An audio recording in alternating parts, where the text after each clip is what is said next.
নৌ ও বিমান বাহিনীর নির্বাচনী পর্ষদ 2025-এর উদ্বোধন করেছেন প্রধান উপদেষ্টা ডক্টর মোহাম্মদ ইউনূস। নৌবাহিনীর সদর দপ্তরে আয়োজিত এক অনুষ্ঠানের মাধ্যমে নৌবাহিনীর ক্যাপ্টেন থেকে কমোডোর, কমান্ডার থেকে ক্যাপ্টেন ও লেফটেন্যান্ট কমান্ডার থেকে কমান্ডার এবং বিমান বাহিনীর গ্রুপ ক্যাপ্টেন থেকে এয়ার কমোডোর, উইং কমান্ডার থেকে গ্রুপ ক্যাপ্টেন এবং স্কোয়াড্রন লিডার থেকে উইং কমান্ডার পদবিতে কর্মকর্তাদের পদোন্নতির আনুষ্ঠানিক কার্যক্রম শুরু হয়।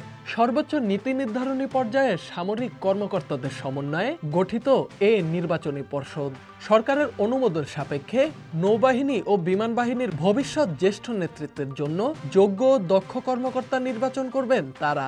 এর আগে প্রধান উপদেষ্টা অনুষ্ঠান স্থলে পৌঁছালে তাকে স্বাগত জানান নৌবাহিনী প্রধান অ্যাডমিরাল এম নাজমুল হাসান এবং বিমান বাহিনী প্রধান air chief marshal Hasan Mahmud খান।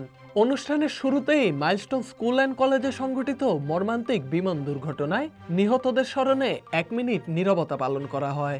এ সময় নৌ ও বিমান বাহিনী কর্তৃক দেশের শিক্ষা ব্যবস্থার উন্নয়নে গুরুত্বপূর্ণ অবদান সহ দেশমাতৃকার সেবা ও সুরক্ষায় তাদের ভূমিকা ও সর্বোপরি সশস্ত্র বাহিনীর আধুনিকরণের ব্যাপারে গুরুত্বারোপ করেন মাননীয় প্রধান উপদেষ্টা।